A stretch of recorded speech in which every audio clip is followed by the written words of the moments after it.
sweatshirt, women's rights is human rights is coming up. Hello, welcome to Gendering Geopolitics, the New Lines Institute's Twitter series that consists of short and sharp 10-minute conversations with women who are making an impact around the world. My name is Kallie Mitchell, and I'm an analyst at the New Lines Institute. Today I'm joined by Dr. Sima Samar, former Deputy Prime Minister of Afghanistan, Minister of Women's Affairs in Afghanistan, and former UN Special Rapporteur on Human Rights in Sudan. Sima has continually advocated for human rights, justice, and women's empowerment globally. Thank you so much for joining me today, Sima, to share your insight on the prospects for peace in Afghanistan and Sudan. Thank you so much for having me. Sima, given your previous experience investigating human rights abuses as Special Rapporteur in Sudan and as chair of the Afghanistan Independent Human Rights Commission, what kinds of patterns and tactics are you seeing replicated in the current situations in both countries? Do you believe that the trajectories of the two situations may be history repeating itself? Unfortunately, history is repeating itself in Afghanistan. Clearly, we had the Taliban who was removed from position of power in 2001, and they came back in 2021 after the engagement of almost all the international community in Afghanistan for promotion of democracy. Unfortunately, the violence at least continue in Sudan also, which is a sad story. It's a fight between the two military group just for holding a power, and then the civilians are victimized, and civilians are caught in between the two military powers in Sudan and Khartoum particularly.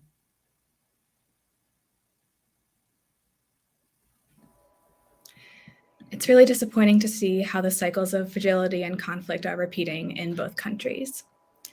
Despite large amounts of peace-building activism in both countries, Afghanistan and Sudan previously implemented peace agreements that did not include women in any substantive way. How has this lack of women's participation in these processes increased the fragility of the peace deals?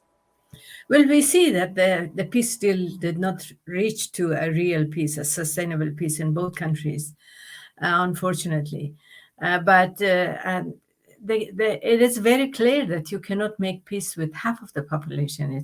It should be, everybody should be involved, or the inclusion of every citizen in the process.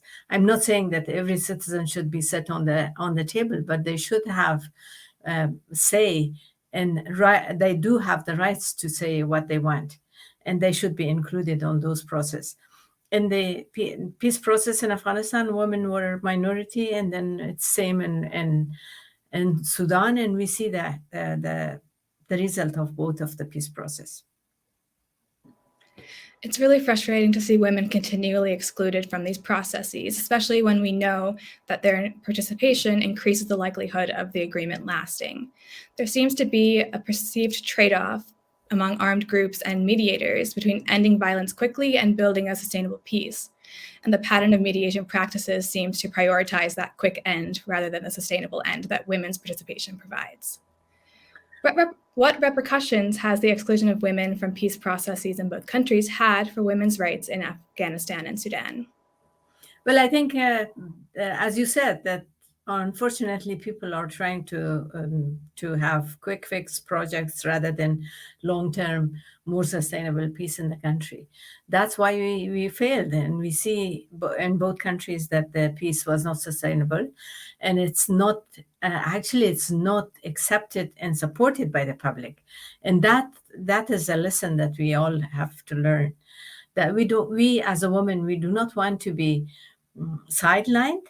And because the war is mainly male job or male activity, doesn't mean that the peace also should be brought by those people who start the war.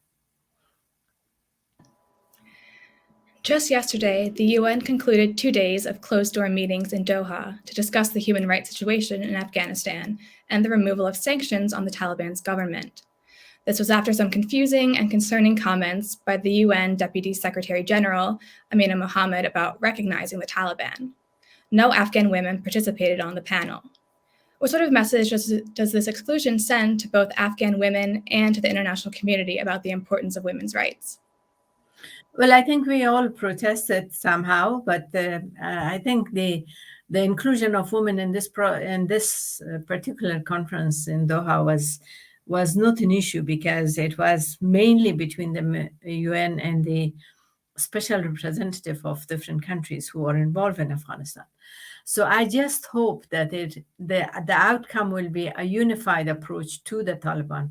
And luckily, they loudly said that the recognition is not on the agenda. And it's clear difference between engagement and recognition. And I hope they all sent similar and united signal to the Taliban that it is not recognition unless they really bring positive changes and get their legitimacy from the people. There seems to be a challenge in drawing a line in the sand with the Taliban while also ensuring that humanitarian aid can continue into the country. There also seems to be rethinking of sanctions, given that sanctions have been seen to worsen humanitarian situations and exacerbate inequality and human rights abuses, as you mentioned. Yeah, I think sanction on the Taliban is different than sanction on the country. The people in Afghanistan, the men and women, and mainly the children, should not be punished because of having the authoritarian regime or peoples like Taliban in power. So the people of Afghanistan needed the humanitarian relief support in this very difficult time, because there's no job opportunity, no proper governance, and no rule of law in the country. So their mentality is a rule of law.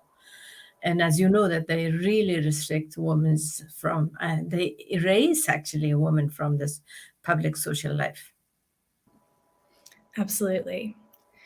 What role can the international community, and the United States in particular, given the US's role in creating the power vacuum in Afghanistan in the first place, do to better support women's rights and inclusive peace processes in Afghanistan and Sudan?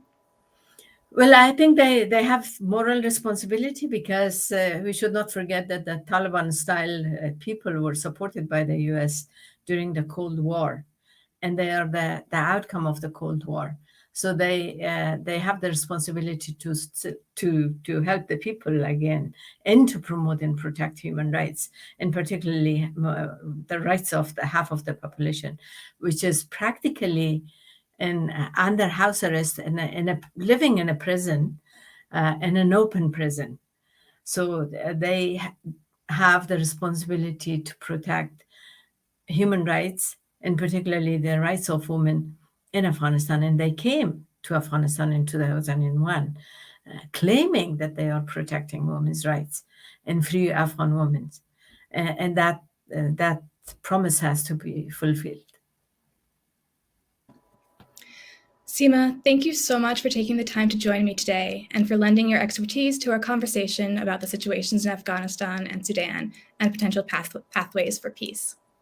Thank you so much. It's my pleasure. But I would say at the end that we do not want peace without justice, because peace without justice will not be sustainable.